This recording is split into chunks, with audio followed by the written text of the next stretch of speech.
को 21% लाभ पर बेचता है और पेंसिल को 48% लाभ पर बेचता है।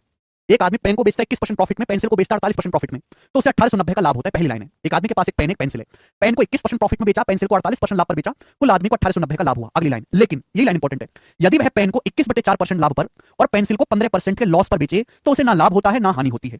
पेन और पेंसिल का क्रिय मूल्य क्या है, पेन और पेंसिल का सीपी क्या है? बहुत अच्छा सवाल। देखिए, एक आदमी के पास मेरे दोस्तों पेन है और मेरे प्यार में पेंसिल है। एलिगेशन से बता दे रहा हूं, ऐसा सवाल लाभ हानि में भी है, वहां दूसरे तरीके से बताऊंगा।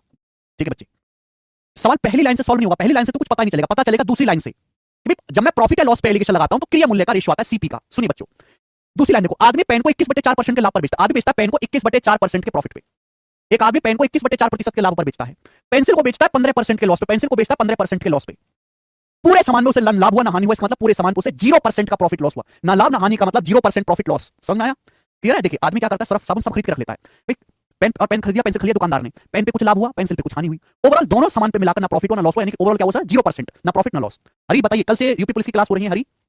ठीक, तो मेरे दोस्त यहाँ एलिगेशन लगाओगे तो पेन और पेंसिल के क्रिया मूल्य का अनुपात आएगा। अब 0 में से -15 घटाएंगे 15, अब 21/4 में से 0 घटाएंगे 21/4।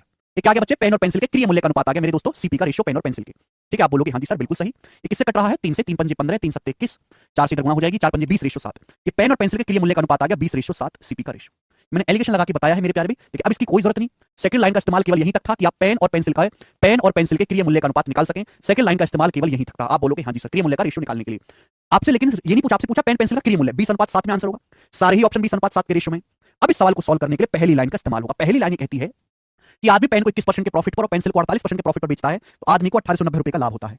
चलिए मेरे दोस्तों, मुझे यहां पर परसेंटेज निकालना है। परसेंटेज निकालना तब आसान होता है जब एंड में जीरो होती है, 2 जीरो। तो मैंने इजी कैलकुलेशन के लिए 2 जीरो लगा ली मेरे दोस्तों, 2 जीरो, इससे कैलकुलेशन इजी रहे। पेन का सीपी अगर 2000 है तो पेंसिल का 700 है।